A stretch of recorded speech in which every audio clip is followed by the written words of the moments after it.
Assalamualaikum warahmatullahi wabarakatuh. Salam buku. Kita akan buka kembali Ngopi Cinta Inggit. Malam ini dalam rangka masih di bulan cinta Ibu Bangsa Inggit Garnasi yang memasuki tahun ke-7 ya. Jadi ini sudah 2015 berlangsung dan tinggal 2 hari lagi kita akan akhiri. Di studio udah hadir yang saya maksud tadi guest ya, tamu. Saya sering nyebutnya Andreas, Mang Adrenalin Katarsis ya. Tapi nama aslinya sebagai seorang aktivis.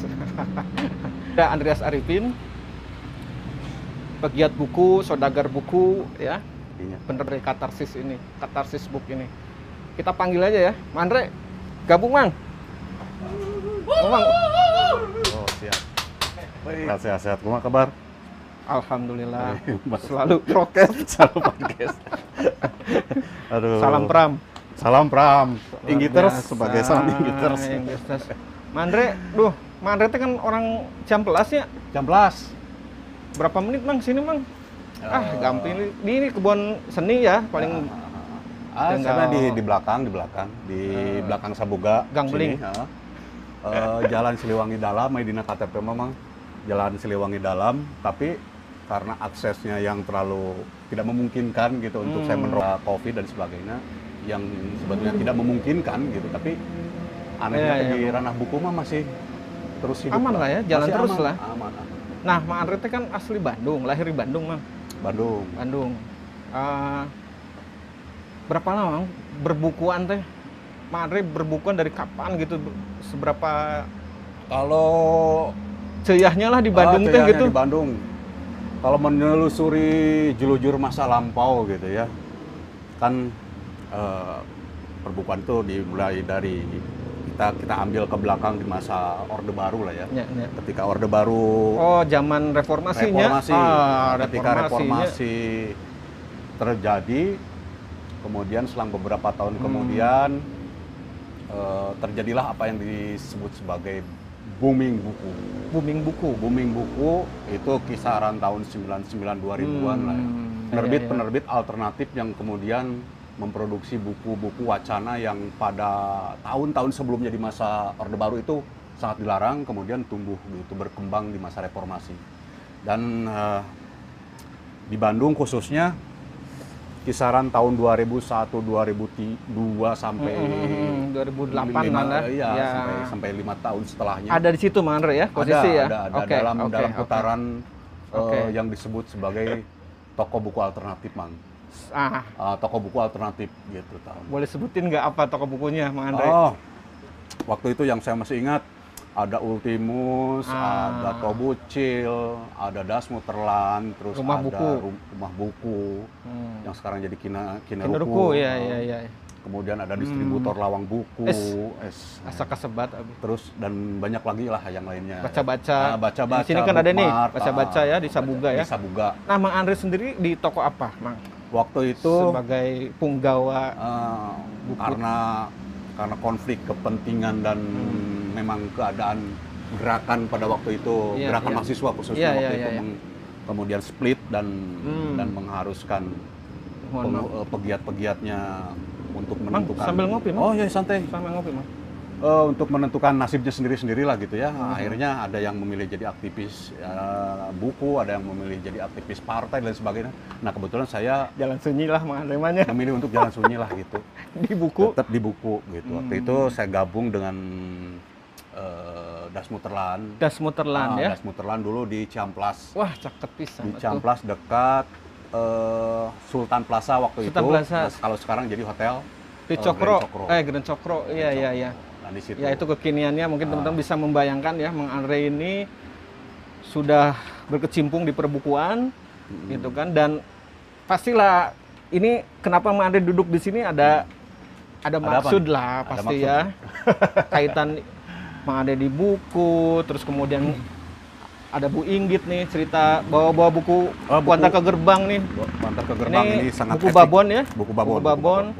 Mang Andre sebagai orang Ciamplas, orang Bandung, tahu jalan Ibu Inggit Garnasi ya, Mang Andre ya. Lahir tahun berapa Mang Andre? Kelahiran? 2000. 2001. 30 tahun yang lalu lah. 30 tahun lalu. Ya kan kita kenal Bu Inggit 97 dari nama ya. Nah, ya. Mang Andre kenal nama ibu ya. Nama Ibu Inggit Garnasi. Kita kan di Ngopi Cinta ini kan orang mengadu bakonya Mangnya. Santai sambil di lotelanya. Oke. Kita ngobrolin Ibu Inggit dari segala bidang. Nah, yang pengen saya bahas teh mengenai Ibu Inggit apa nih konteksnya sama perbukuan. Nyambungin ke perbukuannya gimana gitu Mang Andre. Nah, sekarang dari sisi Mang Andre pribadi gitu ya. Kenal nama Ibu Inggit atau nama Ibu Garnasi atau Garnasi teh dari apa? Ya, masa kecil atau apa gitu, Mang? Ya. Kalau memori masa kecil sih enggak ya, karena terlalu jauh gitu. Justru saya mengenal nama Inggit kemudian ingin menyelaminya lebih dalam lagi baru-baru sih, sekitaran tahun 2000-an lah ya. Karena waktu itu kan masih aktif di gerakan aktivis mahasiswa dan saya pikir yang namanya dunia aktivisme mahasiswa atau apapun namanya tidak bisa dilepaskan dari buku kan gitu. Iya. Nah, ya umur 20-annya Mangnya umurnya? Iyalah ya, segituan lah. 20-an ya. Oke. Nah, kemudian justru pada waktu itu mengenal Inggit itu bukan dari buku legendaris Ramadan KH ini gitu kan. Justru membaca buku dari Penyambung Lidah Rakyat Soekarno. Cindy Adam. Saya kan senang membaca buku autobiografi gitu. Kemudian di buku itu yang saya ingat ada sebuah frase ketika Soekarno mengatakan bahwa mulai ketika Soekarno menulis tentang frase bahwa sebetulnya wanita yang paling ideal adalah tunggal. Tiga menjadi satu. Dia bisa menjadi ibuku, menjadi temanku, dan menjadi kekasihku. Itu yang saya kemudian, ini maksudnya apa sih Bung Karno membuat frase semacam ini? Ternyata itu ditujukan untuk sosok Inggit Garnasi gitu, yang kemudian secara imajiner Bung Karno itu membuat sosok imajiner tentang seorang wanita ideal yang bernama Sarinah gitu. Melampaui itu semua, sosok nyata dalam Tritunggal wanita itu ya ada di Inggit Garnasi. Nah setelah itu kemudian siapa ini Inggit Garnasi kan gitu. Saya cenderung lebih mendalami, menyelusuri kehidupan Inggit Garnasi ketimbang janda-janda Soekarno yang lain gitu. Oh gitu. Iya, karena pertama secara kultural saya kan orang Bandung gitu ya. Orang Bandung, kemudian Inggit Garnasi adalah orang Bandung gitu. Jadi secara kultural kedaerahan saya merasa lebih dekat dan ingin menyelami lebih jauh lagi tentang sosok Inggit Garnasi gitu. Nah, kenal buku teh dari siapa, Mang? Buku, penyambung tuh dapat dari Loak, dari toko buku lagi. Kebetulan waktu itu bapak saya kan juga. Bapak itu nasionalis. Bukan. PNI tentunya. Mas Umi sih, turunan itu buku. Wah, menarik ya. Tapi dia lebih orang tuanya di penjaranya aku Soekarno. Dulu, makanya dibubarkan dan sebagainya. Jadi cerita-cerita kakek, kemudian bapak saya adalah kolektor buku dan buku yang Bapak kolektor buku. Lembang, di Lembang. Udah di Lembang. Oke. Kolektor buku dari dulu. Menarik. Dan salah satu bukunya yaitu Penyambung Lidah Rakyat itu gitu. Dan ketika gairah gerakan mahasiswa dulu sedang melumer-lumernya gitu kan. Membaca buku apalagi kalau selain Bung Karno dibaca gitu. Jadi membaca Bung Karno, membaca Sarinah, kemudian membacalah Kuantar ke Gerbang. Membaca gitu. Ini, ketemu buku ini di biasalah di Lawakan, di apa. Dulu dapat buku ini di Jalan Dewi Sartika. Sabaraan, Mang, cing yang apal, Mang? Dulu tuh sabaranya sekitar 20 ribuan lah gitu. 20 ribuan kira-kira lah ya. Sekarang udah 125 ke atas, Mang, ini harganya, Mang. Iya, benar. Nyangka ya? Iya, bisa. Nggak nyangka gitu buku. Dilelang di Jongko sebelah juga bisa ini. Bisa ya? Bisa. tapi dipikir-pikir dia lah, ayah cetakan baru nage dah ada. Tapi udah nggak cetak lagi, Mang, dari Mizan itu. Oh gitu ya. Oh. Berarti ketemu buku dari ayah. Ayah seorang aktivis. Sempet ngobrol nggak tentang ibu? Ya kalau secara spesifik tentang Inggit Garnasi sih enggak, karena waktu itu kan saya belum mengetahui secara detail tentang Inggit Garnasi, tapi nah secara kehidupan personal Bung Karno dengan Inggit Garnasi itulah yang kemudian menarik saya untuk wes, ya cerita roman, sebuah roman yang epik gitu antara Inggit Garnasi dengan Soekarno, sehingga timbul gurauan-gurauan di antara temannya gitu. Kalau misalkan ternyata Bung Karno itu ya seorang apa tuh playboy gitu kan, waktu dia sekolah di sini di depan kita ini, jagonya, sekitaran lah. Ya sekitaran sini. Nah, akhirnya wah si Ganama meureun Soekarno. Kita punya pikiran yang negatif thinking gitu terhadap Soekarno gitu, bahwa dia mungkin cuma memanfaatkan apa gitu kondisi sosial ekonomi pada waktu itu yang sulit, sehingga akhirnya dia kemudian harus dengan Bu Inggit ya, Ibu Inggit gitu.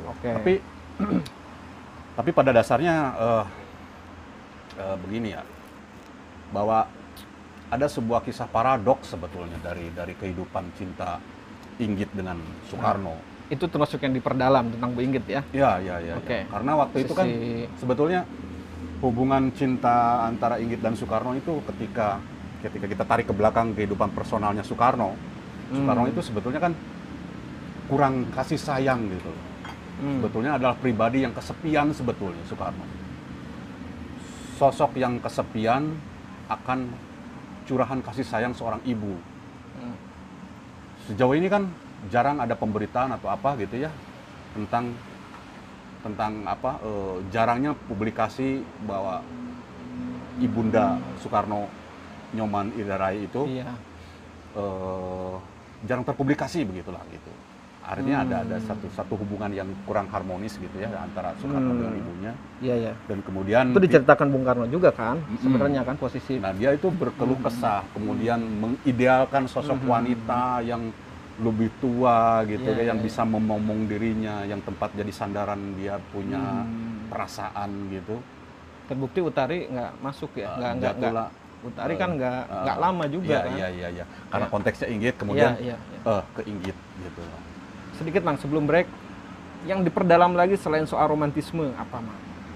Apakah dari sisi Binangkit dan sosok Inggit atau dari nama Garnasihnya Hegar Asi atau gimana? Mangga. Ya dulu sempat bertanya-tanya apa Inggit ini nama yang sebetulnya atau bukan, ternyata itu kan bahasa Sunda nama naon landihan gitunya. Landihan itu panggilan ketika Inggit muda atau Inggit remaja, dia punya senyum yang manis sekali gitu. Sehingga ketika ada beberapa orang-orang yang ingin melihat senyum manis Ibu Inggit, dia akan membayar RM1. Tuang heula ieu gorengan subuhannya mendoan di pihak nu gaduh acara Mari ngopi Mang. Ngopi. Kita perdalam lagi lah mengenai Ibu Inggit ya. Sebelum masuk perbukuannya. Tadi kan soal landihan non? Landihan ya? Julukan ya. Julukan di ya. Bandung, Bro, di Bandung. Seperti andalan katarsis ya, landihan ya. Deni Lawang gitu nya, landihan Dewang gitu. Gitunya. Ibu Inggit punya nama beken gitu ya, punya nama panggilan. Nah, terus kenal apa lagi sosok dari Ibu Inggit? Apakah dari sisi kemandirian, sisi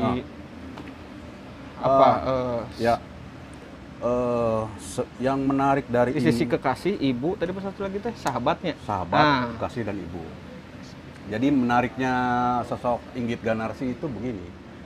Kebanyakan ketika tokoh-tokoh besar gitu ya dalam dunia pergerakan, apalagi sosok personal yang begitu dekat dengan Bung Karno, itu biasanya berasal dari golongan katakanlah bangsawan. Inggit tidak ya, bukan menak ya? Bukan menak, jauh dari kesan menak gitu. Dan lagi pula memang bukan menak, bukan keturunan bangsawan. Secara pendidikan formal juga beliau hanya sebatas sampai madrasah gitu pun itu juga. Iya, madrasah ya, betul. Jadi betul-betul dari golongan rakyat biasa gitu. Jadi kita punya satu analisa atau satu kesimpulan bahwa untuk menjadi berhati mulia, mempunyai karakter, itu tidak mesti harus berpendidikan tinggi, men. Oke. Iya kan?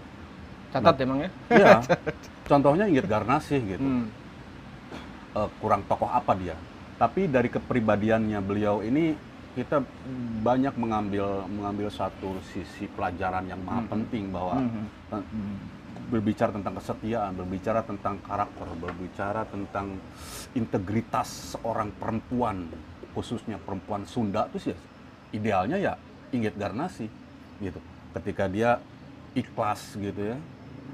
Perempuan mana yang ketika dirinya dimadu, ya kan, kemudian dia memaafkan, bahkan mendoakan bahkan sampai cinta matinya. Pisan. Inggit gitu. Dari sektor asang ngimpi teman. Asang ngimpi lah. Ayo sekarang kita berimajinasi lah dulu ya. Kita berimajinasi tentang kepribadian dan keikhlasan Inggit Garnasih mengetahui bahwa suaminya Kusno atau Engkus atau Bung Karno adalah kebesaran Bung Karno itu adalah buah dari keikhlasan dan rasa cinta yang tidak memandang Soekarno itu calon pemimpin presiden, aku harus ketika dia udah nggak jadi presiden kemudian hilang. Enggak ya. Aji mumpung ya. Bukan aji mumpung, bukan tipikal perempuan yang seperti itulah gitu loh. Ya. Sekarang gini, ketika Bung Karno sedang menggalang kekuatan partainya di Bandung, ya, bahkan ketika Soekarno disidang di Landrad, itu tidak bisa juga dilepaskan dari Inggit Garnasih gitu. Ketika Bung Karno sedang dipenjara di Sukamiskin, kemudian sebagai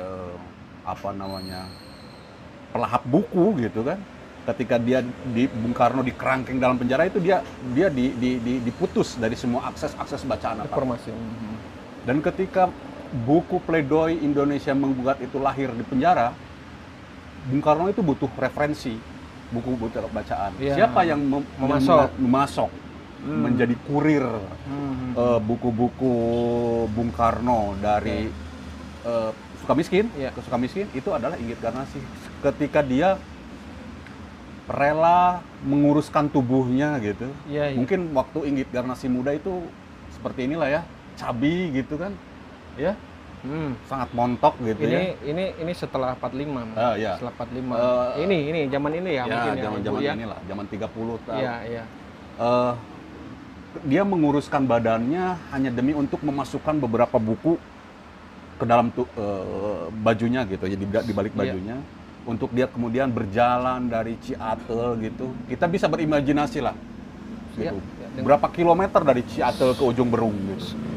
Sukamiskin ya, 10 kilometer. 10 kilometer dia berjalan dengan, ya kita bisa berimajinasi. Berangkat subuh, pulang menjelang malam. Subuh gitu. Iya. Hanya untuk memberikan buku itu. Kumah nggak bagi waktunya berarti Ibu ya? Nah, iya.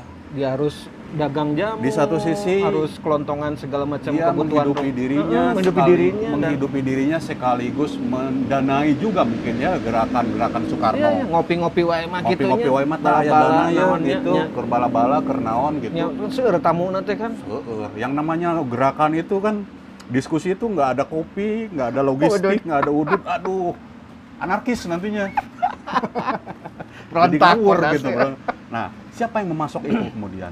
Adalah Inggit Garnasih ketika dia secara DIY, secara mandiri membuat bedak, kemudian membuat terumpah bakyak gitu ya untuk dijual. Dan itulah sebetulnya sisi kemandirian Inggit Garnasih ketika dia mencintai Soekarno dengan tanpa syarat apapun Soekarno, bagaimanapun Soekarno. Ada syaratnya, jangan dicadu, jangan dimadu. Iya, sebetulnya itu ujungnya ya. Naluri ya manusiawi gitu. Dan ketika takdir sejarah menentukan lain, pada akhirnya dia nggak mau dimadu dan sebagainya gitu ya, dan lain sebagainya gitu ya. Tapi toh dia dimadu juga gitu. Dan sialnya madunya itu adalah teman anak angkatnya gitu. ceritanya. Jadi betapa romantiknya gitu loh. Sekaligus paradok kan dan dunia. Tragedi. Tragedi. Emang tadi DIY menariknya. DIY. Kan yang sering diangkat memang soal tragedi, romantik, ironis, dan segitu satir dan lain-lain. Iya. Tapi tertarik mah saya ke ininya ke DIY, do it yourself ya. Nah, maksudnya ibu bisa ngasih contoh nggak gitu, misalnya ke ya wanoja yeuna, ke bojo kita, gitu. Ke bojo kawan-kawan, ke yang laki-laki feminis, ke laki-laki itu bisa. Mungkin gini ya, itu prinsip kan, produksi sendiri itu kan prinsip atau kepribadian menjadi seorang wanita yang mandiri itu mungkin salah satunya adalah dipengaruhi oleh faktor pendidikan dulu gitu ya. Pendidikan. Bagaimana kemudian lingkungan pendidikan kita mentransformasikan suatu pelajaran budi pekerti kepada perempuan supaya untuk bersikap mandiri gitu. Maksudnya sekolah kita sekarang itu kalau konteks kekinian ya, kalau kita bicara ngaruh itu ya? Iya. Ngaruh ya? Iya kan? Nah, perempuan sekarang kan didorong terus untuk selalu bersikap mandiri. Itu kan proses pendidikan. Bagaimana mengajarkan sosok perempuan itu harus mandiri tatkala menemui hambatan-hambatan dengan pasangannya ketika dia menikah ya. Kan selama ini katakanlah ada satu tradisi bahwa wanita itu harus menurut sama suaminya. Kalau suaminya nanti berbuat kurang ajar atau misalkan ditinggal pergi, bagaimana gitu. Nah, di satu sisi pendidikan itu penting. Pendidikan tentang budi pekerti, bagaimana mengajarkan kepribadian dan kemandirian kepada perempuan. Ya contoh konkret ya itu salah satunya Inggit gitu. Ketika Inggit sekolah gitu ya, mungkin madrasah. Iya. Mungkin pelajaran kurikulum zaman dulu itu hanya mengajarkan ya gitu bagaimana cara membentuk karakter wanita itu kudu kieu terus gitu. Banyak tata titik gitu. Dan itu ya tidak terlepas dari kepribadian Inggit gitu. Ketika akhirnya dia hasil proses pembelajarannya di sekolah, kemudian di orang tuanya, di lingkungan sekitarnya mendapatkan tempat yang paling pas dalam satu putaran sejarah bersama Soekarno. Mungkin karena kita berbicara agak mainstream, karena kita berbicara tentang tokoh mainstream Bung Karno, kita andaikan kalau misalkan Soekarno nggak ada dan Inggit hanya manusia biasa, apakah akan seperti itu? Saya yakin akan seperti itu. Iya. Karena apa? Karena kita kembali lagi bahwa pendidikan di Sunda gitu ya, pendidikan di Sunda kan tidak mungkin dong Inggit lahir begitu saja gitu ya, karena dia pasti ada pengaruh lingkungan, ada pengaruh keluarga dan sebagainya. Dan menariknya itu kayak saya kan kebetulan ini Mang Denny, kebetulan saya sedang mengumpulkan lagi materi pelajaran zaman dulu, zaman kolonial. Buku pelajaran bahasa Sundanya Sunda. Rusdi Misnem terkhusus ada Rusdi Misnem. Ini menarik kawan-kawan ya. Ada Gandasari. Mang Andre ini nerbitin ulang buku Rusdi Misnem yang dulu legendaris dipakai oleh anak sekolah ya. Anak sekolah pada zaman tahun 30, 40. Iya, sekitar tahun 10-an lah, tahun belasan ya. Sekarang dicetak ulang. Nah, itu pasti kaitan pendidikan sama Bu Inggit itu kan nyambung kan? Sejaman ya. Nyambung sekali gitu karena secara genealogi antropologi sejarah Inggit gitu ya. Dia kan dari kalangan Sunda, bukan dari kalangan bangsawan gitu. Itu sejurus dengan buku-buku yang terbit pada zaman kolonial, buku bacaan kolonial itu enggak khususnya di Jawa Barat gitu ya, kayak contohlah Rusdi Misnem gitu, Gandasari atau yang paling berikutnya Taman Pamekar itu mengajarkan budi pekerti gitu. Itu masyarakat Sunda waktu itu mengajarkan budi pekerti. Bagaimana kudu handap asor, bagaimana cara menyesuaikan diri pada bawahan, pada setara dan atasan. Dan saya pikir nilai-nilai pendidikan kesundaan itu juga ya sampailah mungkin di Inggit Ganarsi gitu. Sebelumnya sampai juga di pendahulu-pendahulunya gitu ya. Jadi yang saya ambil kesimpulan di sini adalah bahwa tradisi pendidikan lah yang sebetulnya yang kalau sekarang buruk ya harus diperbaiki. Iya. Gitu ya. Tanpa harus mengejar kurikulum ini itu berawal dari pendidikan dan keluarga. Berarti ketika kalau apa ya, sumber inspirasi atau sumber fondasi Bu Inggit bisa mandiri, bisa ikhlas, bisa banyak pengorbanan, itu tuh sumber dari budi pekerti lah. Bersumber dari budi pekerti yang itu sumbernya dari bahan bacaan. Dari bahan bacaan. Oke. Tidak lantas kemudian pola pendidikan itu menjadi kalau sekarang kan instan gitu. Maksudnya instan tuh gini, mencetak seorang anak untuk berpendidikan itu kan asal sekolah, ijazah, kemudian selesai sekolah, lulus tinggi-tingginya. Setelah itu dia mendapatkan pekerjaan dan sebagainya. Sangat-sangat ekonomistik gitu loh. Pandangannya sangat ekonomistik sekali gitu. Berbeda ketika tradisi pembelajaran atau pendidikan zaman sebelum itu betul-betul mencetak tuh manusia tuh nggak penting dengan masalah nilai, nggak penting dengan masalah nilai kelulusan akhir dan sebagainya. Yang penting adalah budi pekerti. Iya. Budi pekertimu sebagai seorang manusia itu seperti apa sih gitu.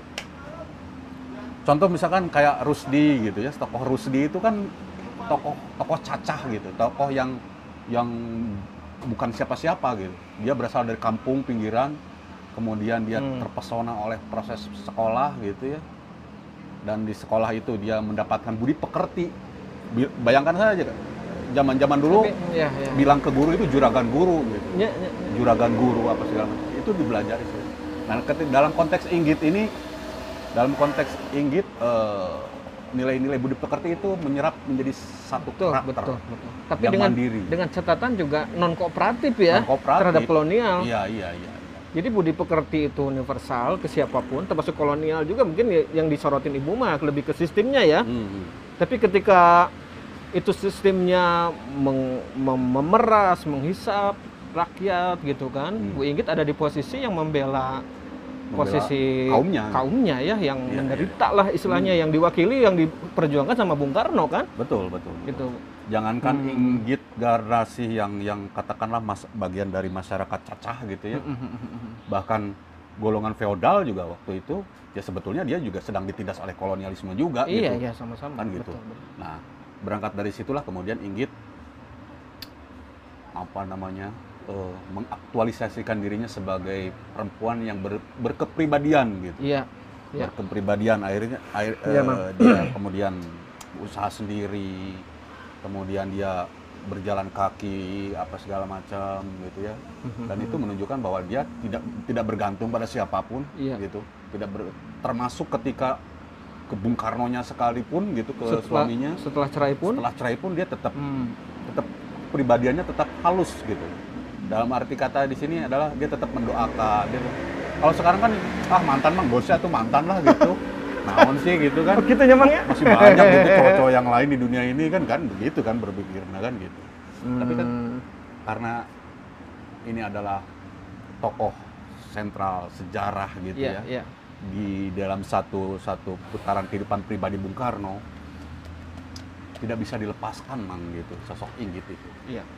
Nah, mang itu kan kita bicara di fase kolonial tadi ya, nyambung sama Rusdi Misnem. Terus sempat dengar nggak nama Bu Inggit posisi pas Bandung Lautan Api misalnya, atau pas lagi konferensi Asia Afrika, atau pokoknya pasca Kuantar Gerbang gitu. Pernah dengar nggak? Atau waktu Ibu meninggal, Ibunda pernah cerita nggak? Oh ya.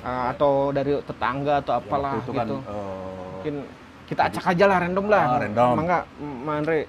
Ya saya mendengarnya Inggit Garnasi itu kan sosok yang saya tahu adalah mantan istrinya Soekarno gitu kan. Dari buku tadi yang Cindy Adam. Gitu. Yang dari ucapan lisan dari tetangga, saudara, justru komunitas. Ya itulah artinya kan saya kemudian menelusuri lagi tentang Inggit itu kan justru dari komunitas gitu, dari keluarga saya, dari keluarga, dari lingkungan gitu nggak ada. Nggak ada. Jadi seperti apa ya? Kalau kamu mau mengetahui tentang kisah hidup seseorang, ya kamu cari sendiri gitu. Artinya kan DIY maksudnya. DIY Ya gitu, informasinya DIY. Jadi ya mungkin beberapa pelajaran, beberapa kurikulum atau apapun gitu ya. Di buku pelajaran ada ayahnya Mang ya, Bu Inggit? Iya, justru itulah gitu. Di buku pelajaran juga kan ini zaman kita gitu, zaman kita gitu. Nggak ada gitu. Nggak ada kan? Ya ada Bu Fatma ya? Bu Fatma. Fatmawati Karena sebagai... waktu itu kan mungkin sesuatu yang tabu ya, tabu secara politis gitu. Karena kalau kita berbicara Inggit Garnasi, nanti kita berbicara tentang masalah kolonialisme, sistem politik dan sebagainya gitu. Gitu identiknya ya? Nanti identiknya akan digeser ke situ kan gitu. Zaman Orde Baru dulu kan, ketika dia memperlihatkan Bung Karno dengan Fatmawati dan anak-anaknya, ya itulah sebuah keluarga ideal gitu. Bahwa ternyata di balik ke idealisme ternyata, yang ideal ya, gitu, di balik layar itu ada satu sisi kehidupan pernikahan Bung Karno yang saya bilang wah sangat politis gitu. Tapi malah jadi lebih menarik. Tapi justru lebih menarik gitu. Karena di luar mainstream itu sendiri mungkin ya. Di luar mainstream itu sendiri gitu. Jadi karena dia underground gitu. Di dalam itu cocok dengan jiwa Mang Andre gitu ya. Iya, artinya di luar mainstream ketika pendidikan produk Orde Baru itu dihilangkan gitu, sehingga orang akhirnya mencari sendiri gitu. Oh ternyata cening aya Ibu Inggitnya gitu. Inggit gitu. Kan mainstream pisan gitu ketika belajar PMP dulu mungkin ya, atau PMP, PKN, PSBB yang dinilai yang terang dilihat, PSBB, PMP teh kawan. PSBB eta jadul pisan eta. Bukan PSBB. Jadi yang dilihat adalah sosok Fatmawati adalah sedang menjahit bendera apa namanya. Di luar konteks itu semua dengan tanpa mengurangi rasa hormat kepada istri-istrinya Bung Karno. Ya, mereka juga punya peran jasanya masing-masing. Tapi sebagai ya lokal lah gitu, histori lokal gitu, sebagai ya kita ada di Bandung, kemudian sejarah kita punya tokoh sejarah lokal, ada sosok Inggit Garnasi, kenapa tidak gitu, why not gitu loh. Gitu why not kita mengangkat kelokalan gitu, kelokalan tokoh, yaitu Inggit Garnasi gitu. Kelokalan tokoh. Terus tadi apa bilang Mang Andre tuh Budi Pekerti, DIY ya. DIY nanti kita nyambung Mang ya, kita break dulu, kita pick up lagi, kita ngopi lagi, ngadu bako lagi, nanti nyambung ya. Sambungin nanti Mang ke DIY-nya ke buku ya. Sebagai Mang Andre, sebagai lah orang buku lah. Oke kawan-kawan, kita break, kita jeda lagi ya. Nanti kita akan nyambung ke segmen 3, bahas lebih dalam tentang referensi Bu Inggit ya. Clipping Bu Inggit boleh ya? Boleh. Angkatlah. Saya bawa nih satu koran ya, nanti kita cerita. Lebih menarik ke segmen yang ketiga, kawan-kawan nanti saksikan lagi. Ketemu lagi di segmen 3 ya.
Kembali di Ngopi Cinta Inggit ya.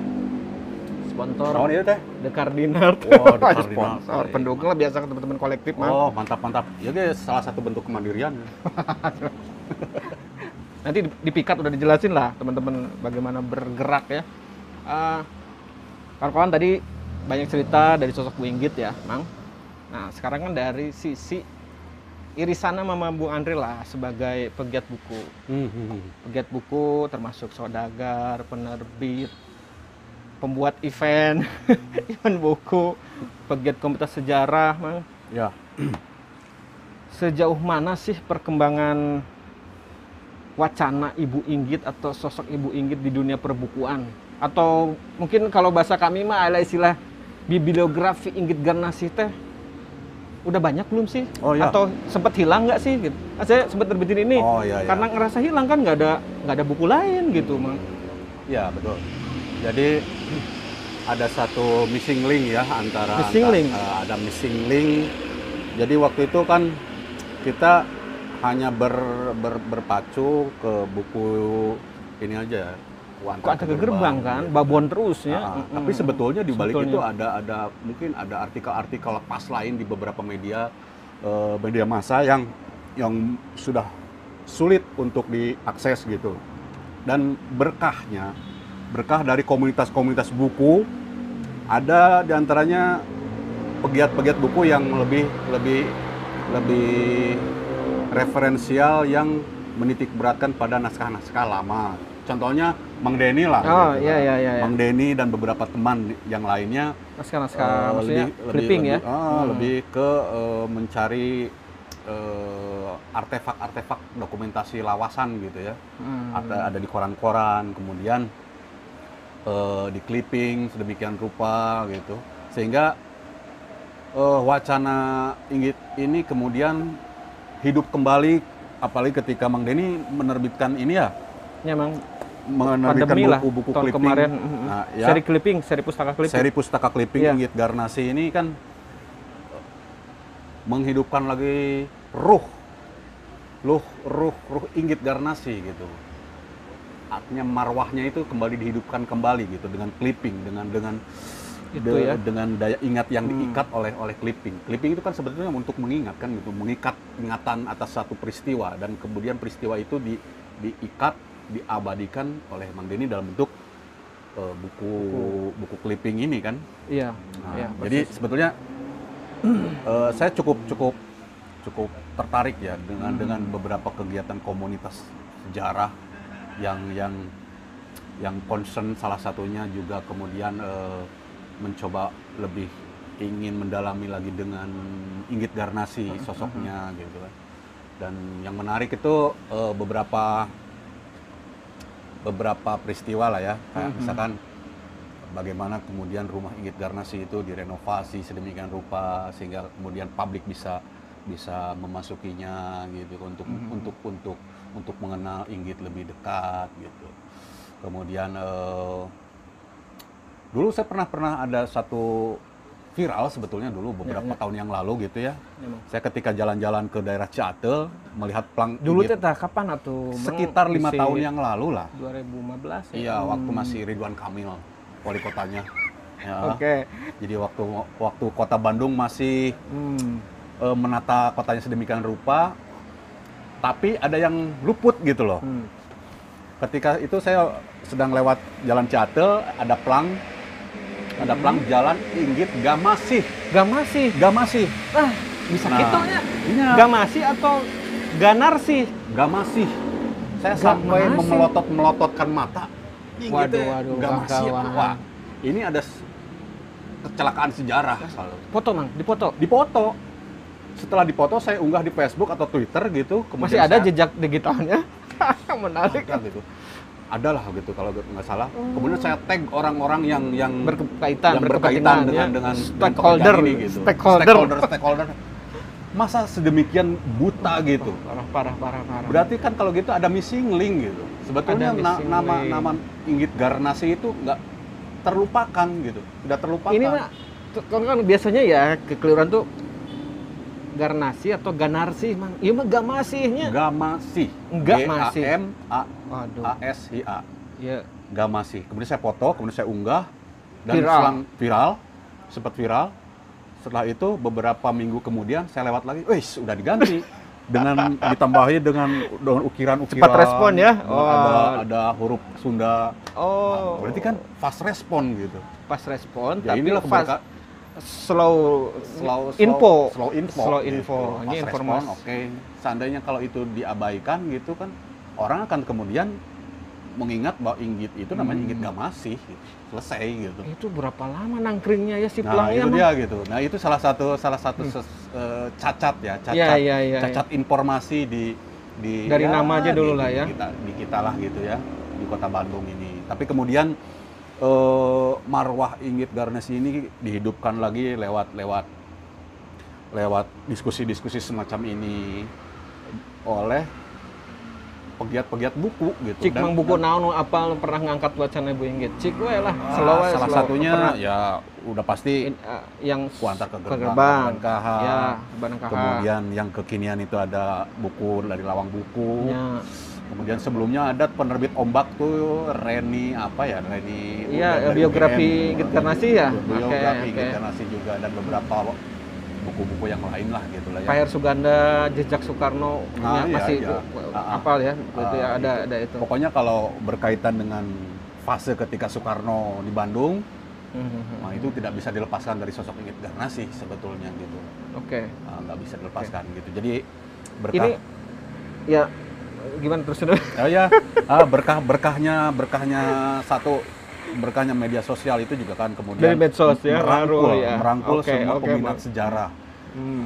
Ketika sejarah itu dipandangnya sebagai suatu yang menakutkan gitu, Selalu sejarah besar gitu ya. selalu sejarah besar gitu, dan kemudian diapresiasinya dengan serius banget gitu kan, orang jadi kan cenderung naon belajar sejarah teh gitu, Ya. banyak paseanya, banyak Ya. orang-orangnya secara didaktis gitu lah ya. Ya. Tapi kalau kemudian materi sejarah itu jatuh pada tangan-tangan komunitas yang akrab dengan dunia literasi, sejarah yang besar, sejarah yang serius sedemikian rupa menjadi literer gitu loh. Maksudnya literer di sini menjadi cair, Iya. menjadi menyenangkan gitu. Sejarah itu menjadi menyenangkan seperti kayak tulisannya Rosyan Anwar yang Le Petit History gitu kan. Iya. Nah, itu kan sejarah kecil, besar, sejak sejarah kecil. Kita tidak usah berbicara tentang Secara sejarah yang terlalu keseharian. jauh gitu. Untold stories gitu ya. Untold stories. Story yang itu tidak salah pernah satunya terungkap. gitu.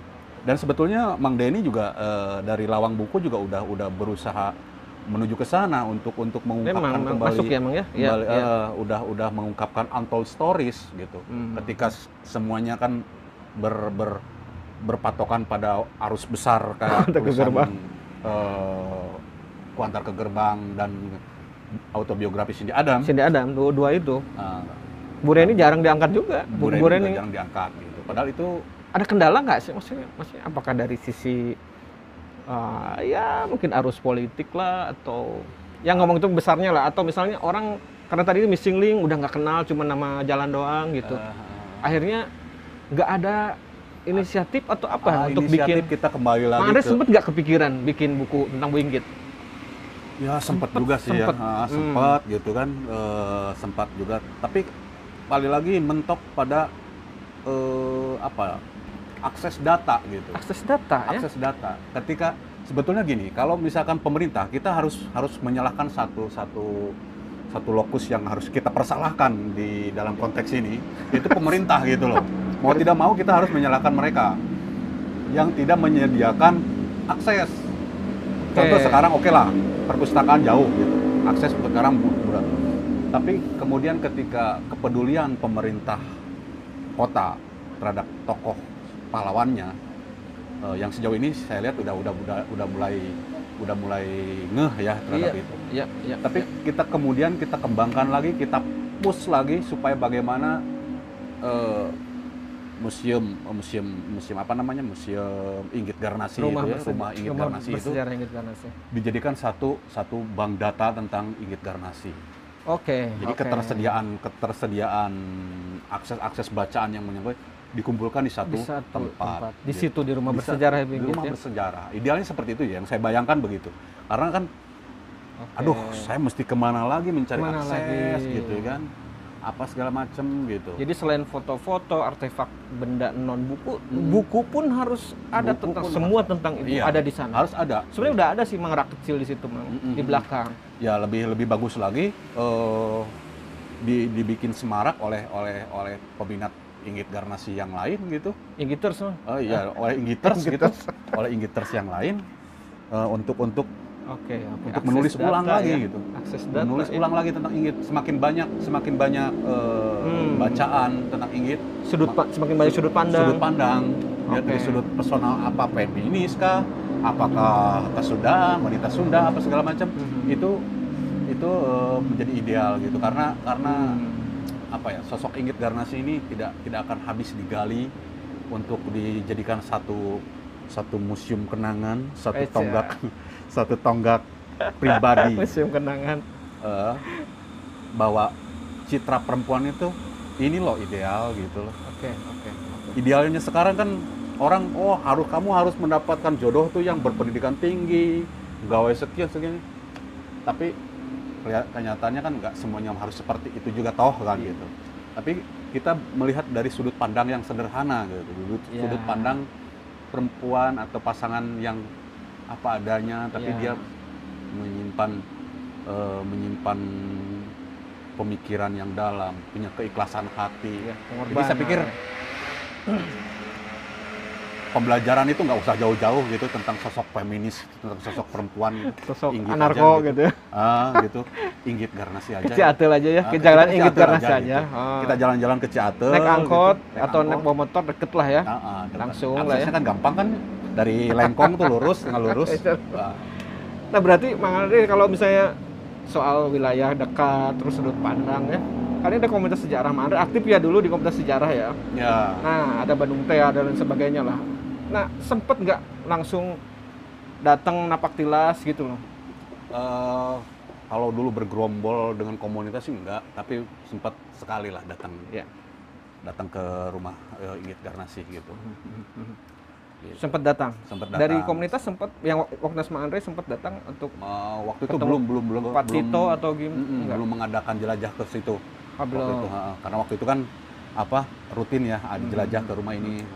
Itu juga sebetulnya udah jadi targetan untuk lebih memperdalam lagi, cuman diinterupsi oleh berbagai hal, akhirnya belum kesampaian kalau secara komunitas. Kalau secara personal pribadi, sudah. Sudah. Personal secara buku, secara kunjungan udah ya. Iya. Oke, apa ya? Kan ini ada komunitas yang mengangkat Ibu Inggit ya.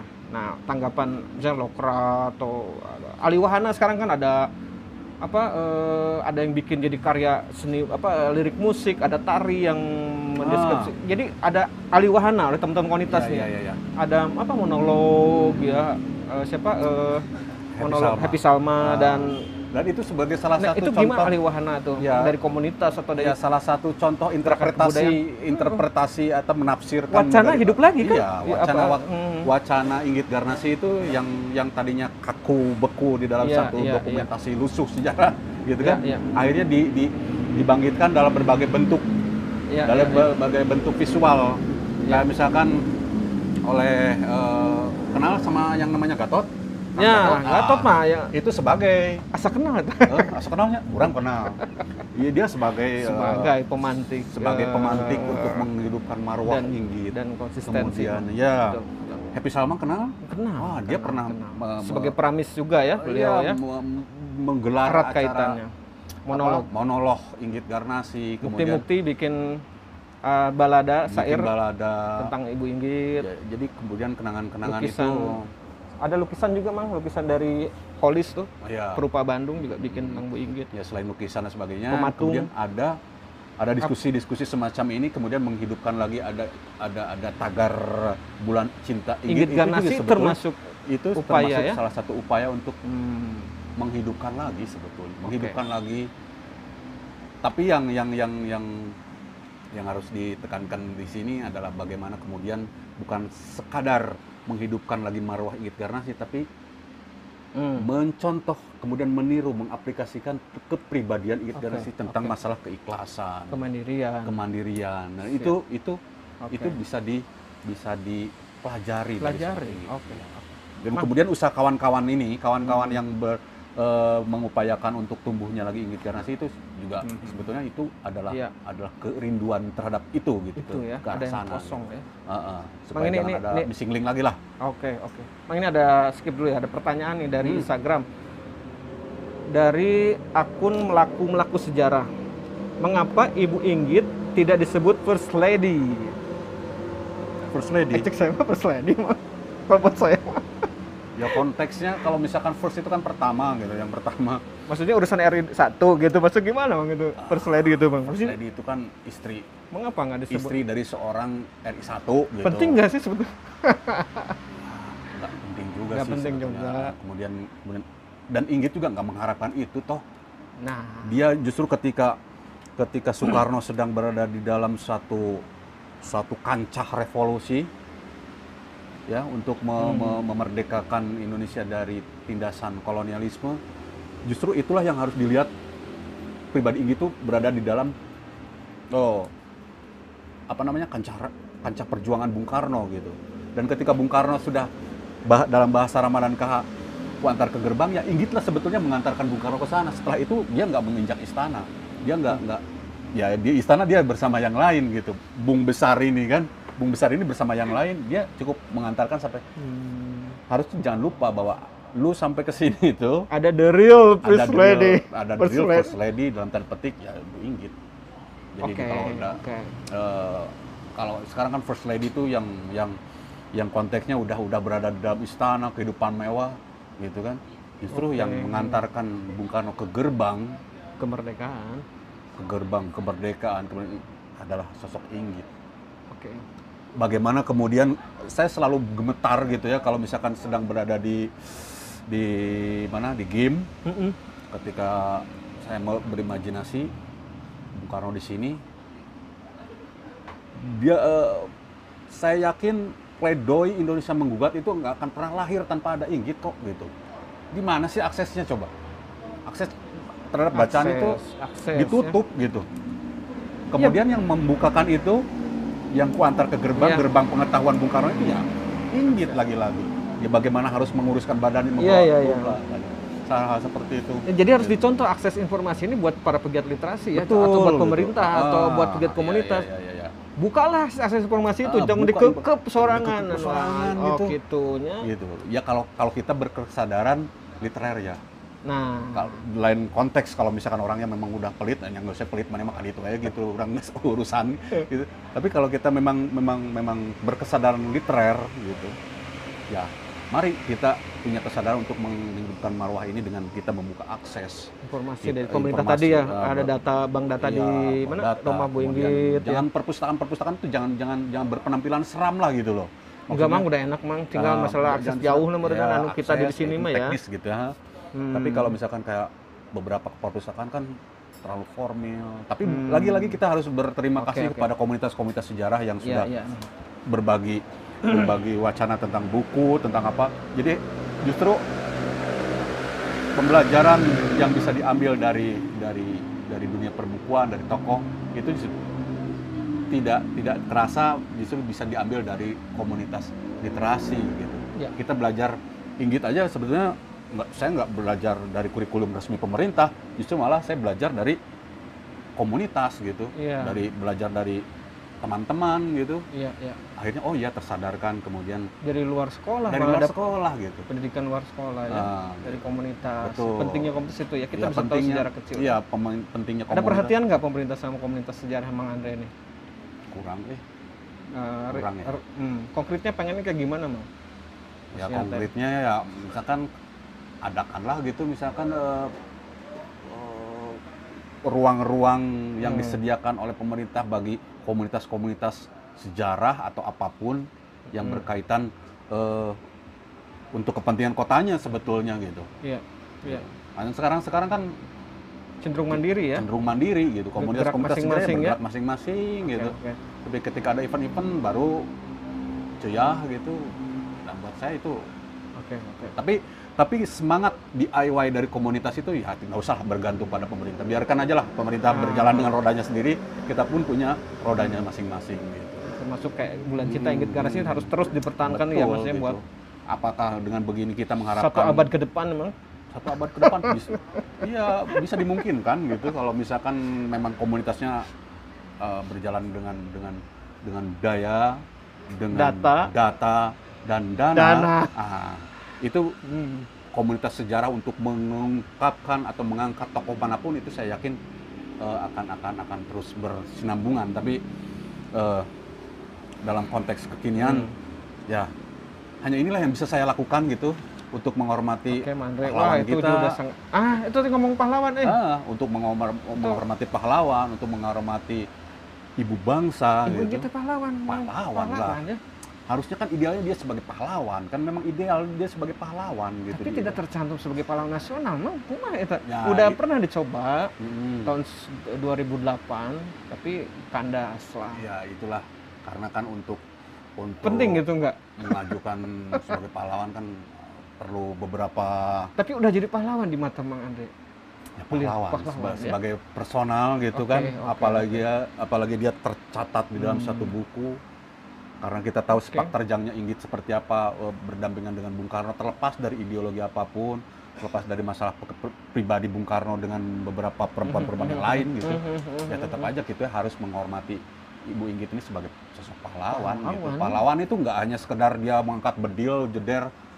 Bung Karno juga kan nggak pernah menembak gitu, jangankan menembak manusia, nyembelih ayam pun belum pernah gitu. Ya, tapi kan dia angkat sebagai pahlawan toh. Nah, artinya siapapun yang berperan atau berjasa bagi kehidupan, ya, this is the hero, this is the real hero. Mantap. Oke, kawan-kawan, ini menarik nih. Gitu. Jujur nih Mang Andre ya, langsung dari lubuk terdalam ini, karena punya pegangan buku, punya pengalaman langsung sebagai orang Bandung ya, bagaimana kesan-kesan dalam Bu Inggit dari personal Mang Andre. Mudah-mudahan nurun Mang ke Gibran, amin. Ke Gibran, ke istri dan keluarga ya, ke teman-teman komunitas. Betul.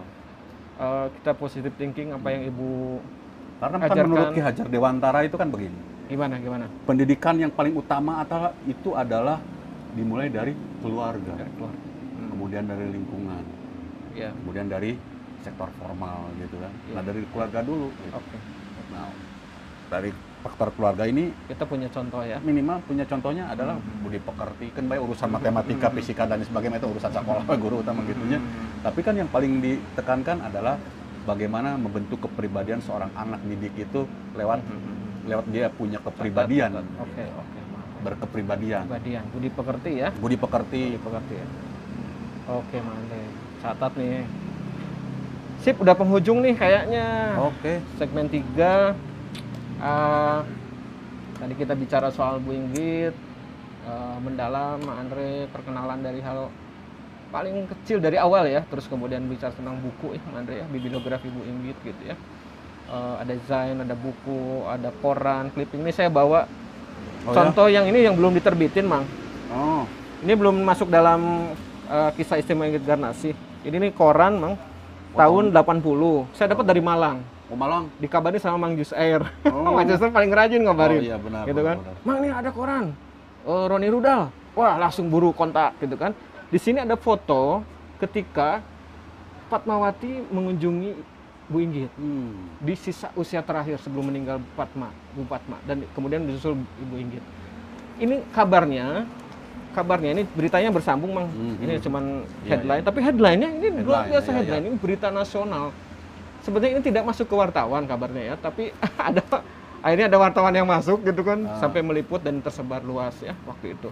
Jadi kayak clipping ini mungkin Mang Andre bisa sedikit lah cerita.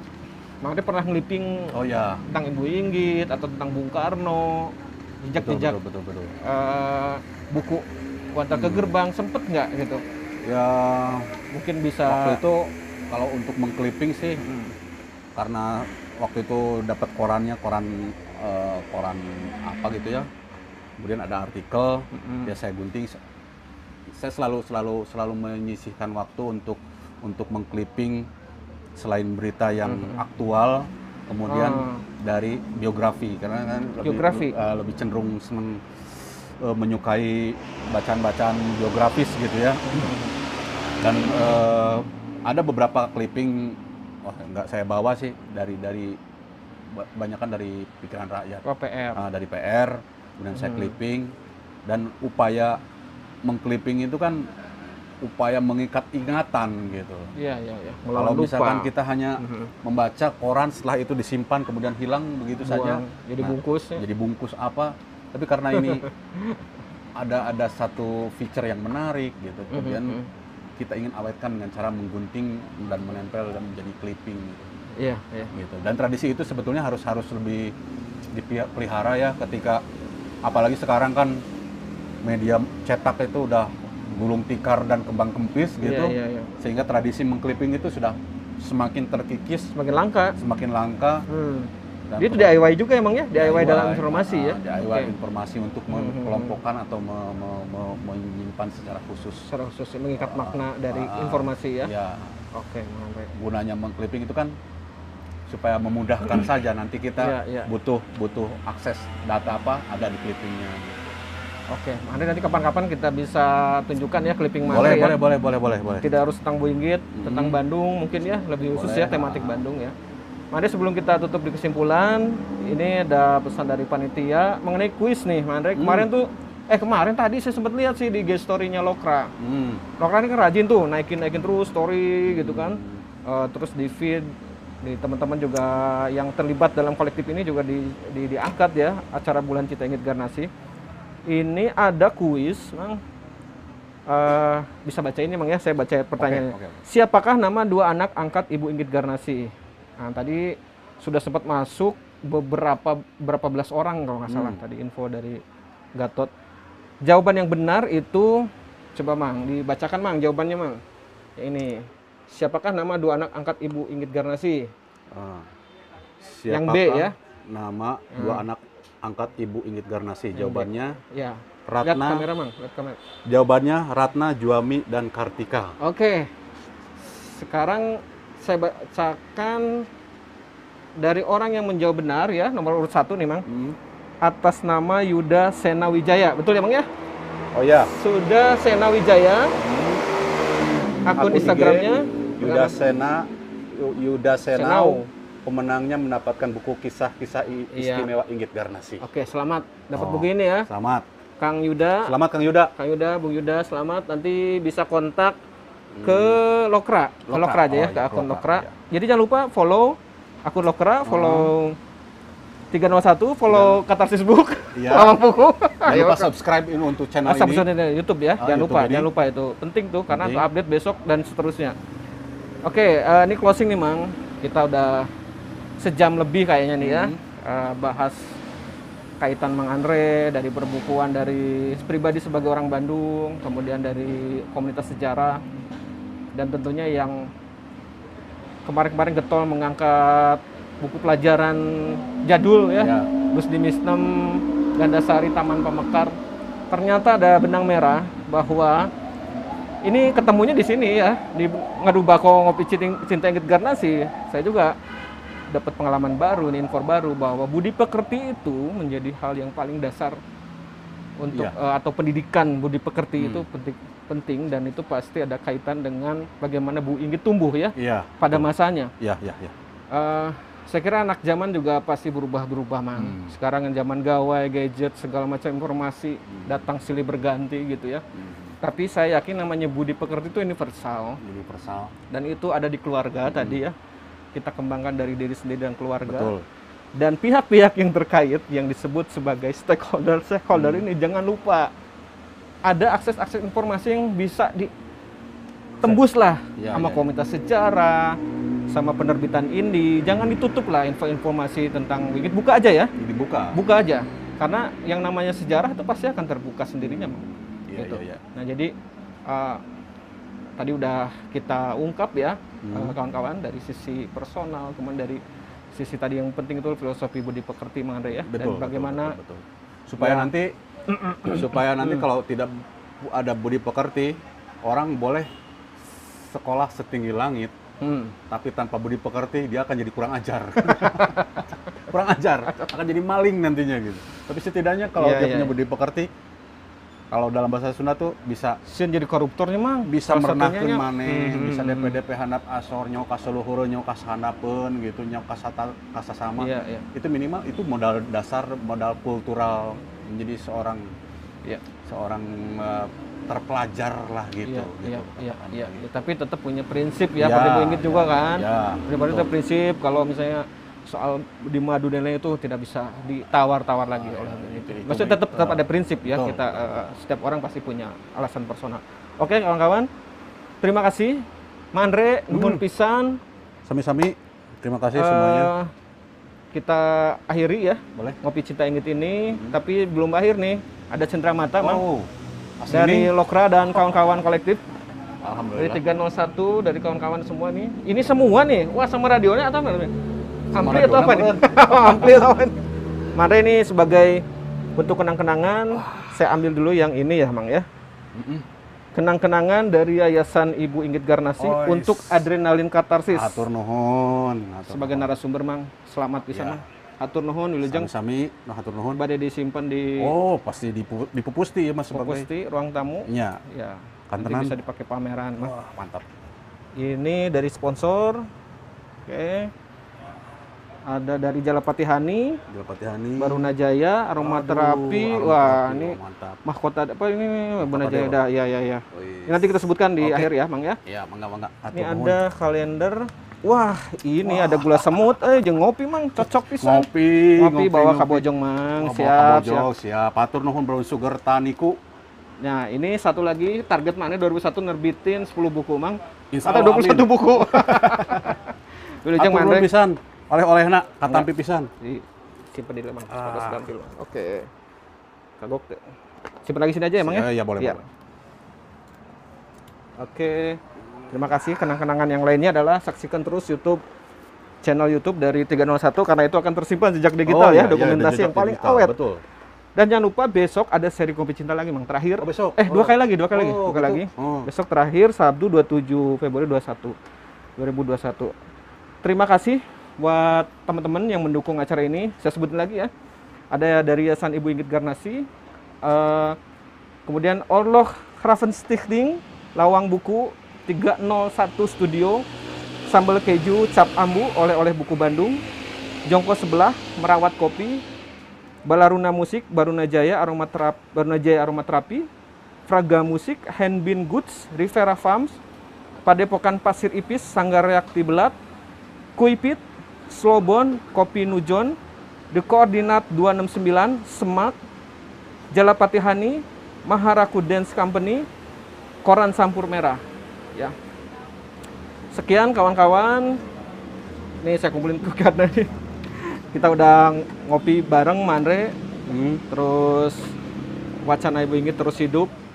Dengan upaya teman-teman komunitas ini ya. Kita berikan salam respect untuk teman-teman atas usahanya. Dan semoga ini terus panjang umur, solidaritas mengangkat sejarah kecil, sejarah lokal Bandung ya, diantaranya tentang Bu Inggit. Nanti mungkin kita bisa bertemu lagi di lain kesempatan dengan Mang Andre, dengan clipping-clippingnya Mang ya. Kita tutup dengan ucapan Wilujeng Wengi ya. Wilujeng Wengi sadaya. Assalamualaikum warahmatullahi wabarakatuh. Salam buku. Nuhun Mang. Aduh. Mantap deh ya.